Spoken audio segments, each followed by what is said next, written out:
Section of the rose garden right now, and over the years there's been certain roses added to the rose garden, and these were added on in the early stages. And what we have here is some misfits, and I'm not saying that to be ugly, but these are actually, they've trimmed them and sheared them up to look like the floribundas or some of the carpet roses. And probably the thing here was they just didn't know what they were getting when they put these in, but these are actual climbing rose bushes. And a climber has the long cane, which I'm holding in my hand here and trying to keep from being hit in the face with it. But this is the telltale sign. And if you look at these, here's one here from last year.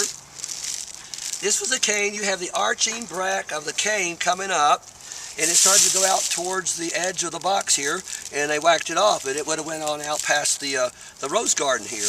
Here's another new cane from last year that's coming up from the bottom, and here's one right here. So we're dealing with climbing rose bushes right here, and not the traditional, and this is not the traditional place to put climbing rose bushes. I don't want a trellis right here. It doesn't fit into the overall theme of this rose garden. And so on climbers, what you want the canes like this, and some climbers will make this weedy growth at the bottom, which is basically feeding the mama plant, if you want to use that terminology. And then she will send out the long arching canes, and this is what you want to put on wires or put up on a trellis and attach, and then have, or maybe over an arbor, if you want to do that, on the sides and coming up with the blooms. Now I'm going to show you on trimming a flowering rose bush that's a climber, and we do this much like grapes. You're going to put this up, it's going to be attached. I'm the trellis, okay? It's attached to me, I'm the trellis right now. So I'm going to come in, and I'm going to come out 3 to 4 inches, and I'm going to come to the eyes, to the outside again, and I'm going to spur cut. And the terminology I'm using is spurs. And so what this does here, this produces bloom wood on new growth coming out on this stem. There's more eyes on this, much like we do grapevines. Grapevines are cut on a spur pattern. They go on a trellis. They go out there and they cut all the wild year's growth off of it. And when you go back and look at a grape vineyard, all you have the main cane frame, and then you have spurs. And so them spurs on the side is where the flower production is. And in the case of the grapes right here that I'm using as an analogy, the flowers are here, and then the cluster of grapes are hanging down here on that part of it. And so that's for ease of picking on a grape, but on the rose bush here, it is for production of the bloom of the flowers. And so I'm going to come back in here and cut these things out 3 to 4 inches at a bud union. Again, the bud union is that little red growth coming out. And I'm going to tip these back, and they just somewhere 3 to 4 inches, and then up here, and that's where you're going to have new growth that's going to come out. And so this would be how it would be tied to the trellis. Are you following me? Any questions from anybody? So on that part of it. So yeah, I do have a question. Doesn't work too good for a live demonstration on trellis work, huh? But that's okay, but you got the analogy of it. So this is it. Now this will go ahead and keep growing out here on the tip. It will have more stuff growing out here. So you can go ahead and weave this up through the top of the trellis, over the arbor at the top. Now you want to have another one if it's an arbor on the same side growing up, so they both mesh at the top of the arbor on that part of it. Or you may have a fan trellis, you may have a rectangular type trellis, and then you would want to take the arms of this is another arm here, and you want to come out in a V-shaped pattern, and you might want to take another arm right here that would come up from that growth, and then you have you could do 3, 5, depends on how wide your trellis is, and you have these arms coming out, and they're attached to your trellis, and then these would fill out through the summer, and it has succession bloom. Now on the new hybrid climbers, we have some varieties that bloom all summer.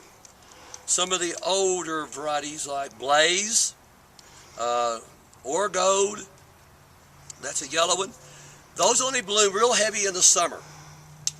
And so they have a real short window of blooming in the spring. Might be 3 or 4 weeks long on that bloom cycle, but they don't produce blooms through the summertime. They might throw a sporadic bloom out, but they don't start blooming again until in the fall when the season kind of cools down.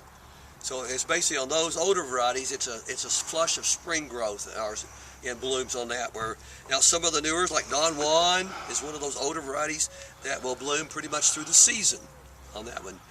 Climbing Joseph's Coat, that's another one that y'all throw out there. It's a Technicolor rose, but it blooms throughout the whole season.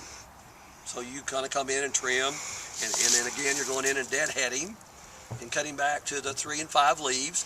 A 3 leaf only produces the new wood, 5 leaves produces the bloom stock. So like on these hybrid teas, when the summertime comes and you're wanting to trim out all the growth up here, because now it's already bloomed and we want to make it start blooming again, we go down into the leaf axils here and find that bud.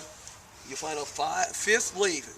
They alternate on the rose bush, 3 leaves, 5 leaves, 3 leaves, 5 leaves. And the 5th is always the bloom shoot. So you cut back down into the rose. If you're a rose enthusiast and wanting to deadhead your roses, you cut back down in here to that 5th leaf and take that stem out, and then when that new bud grows out and grows up, it's going to have fire blood in it, the bloom. But if it's a kind of a scraggly rose and you're trying to fill it out and make it be a full rose bush, you cut to the 3rd leaves. And the 3rd leaves are all vegetative growth. And now to a certain point, and then once it gets out there, and then they'll start producing the 3rd, but it'll make it go into a vegetative state for a while and grow vegetation until it gets to a certain point, then they'll start throwing the leaves that pattern again. So on that part of it. So it's always that 5th leaf for the bloom. Now trimming these, I mean on this one I'm going to have to go back and cut it out, because I mean we're for this on this climbing, because I don't want this in here. We'll eventually take this one out, but and sometimes on an old climber that you have, they'll get so woody at the bottom. You've got to go back in, and you'll get branches as big as my forearm, and so that doesn't produce very good growth on the vine.